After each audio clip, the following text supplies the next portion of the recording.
70 missiles et 611 drones lancés par la Russie ont frappé l'Ukraine dans la nuit de dimanche à lundi, causant la mort d'au moins 9 personnes.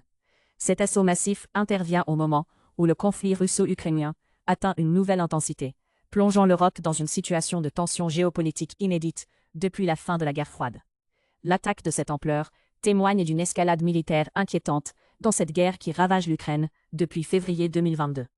La Russie, sous la présidence de Vladimir Poutine, semble déterminée à exercer une pression maximale sur le gouvernement ukrainien et ses alliés occidentaux. Ce conflit, profondément enraciné dans les enjeux historiques de la région, a des répercussions qui dépassent largement les frontières des deux pays impliqués. La communauté internationale observe avec inquiétude, consciente des possibles implications mondiales d'une confrontation prolongée ou aggravée. La situation actuelle rappelle les sombres heures de la guerre froide, lorsque la menace d'un affrontement direct entre puissances nucléaires était omniprésente. En profondeur, l'attaque récente s'inscrit dans une stratégie russe de démonstration de force. Le Kremlin, par ses frappes, réaffirme son désaccord face à l'extension de l'influence occidentale dans ce qu'il considère comme son précaré. Depuis l'annexion de la Crimée en 2014, la Russie a intensifié ses actions militaires, que ce soit en Syrie ou maintenant dans le Donbass.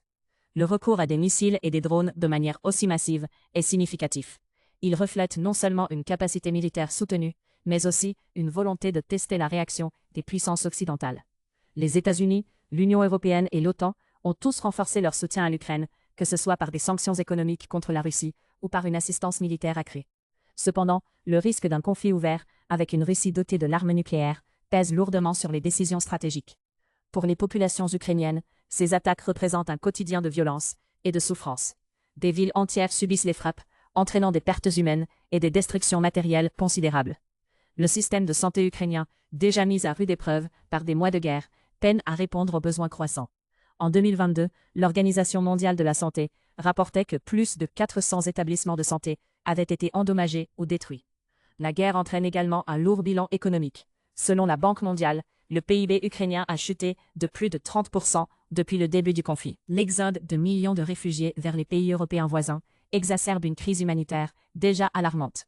Ce contexte rappelle étrangement les conflits passés en Europe de l'Est, comme la guerre de Bosnie dans les années 1990, où l'inaction prolongée avait conduit à des conséquences tragiques. Le monde actuel est à la croisée des chemins, confronté à des choix cruciaux quant à la manière de gérer et de résoudre ce conflit. L'épisode récent souligne la fragilité de l'équilibre mondial face aux ambitions expansionnistes d'une Russie en quête d'influence. Les perspectives futures dépendent en grande partie de la capacité de la communauté internationale à s'unir pour imposer une solution diplomatique durable. Cependant, si les tensions continuent de s'intensifier, les conséquences pourraient être désastreuses, non seulement pour l'Ukraine, mais pour l'ensemble de l'ordre mondial.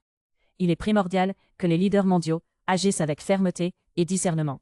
Le temps est venu pour un engagement renouvelé vers la paix et la stabilité. Face à l'urgence, il est essentiel que les citoyens du monde expriment leur soutien à des solutions pacifiques et leur opposition aux violences qui ne cessent de croître.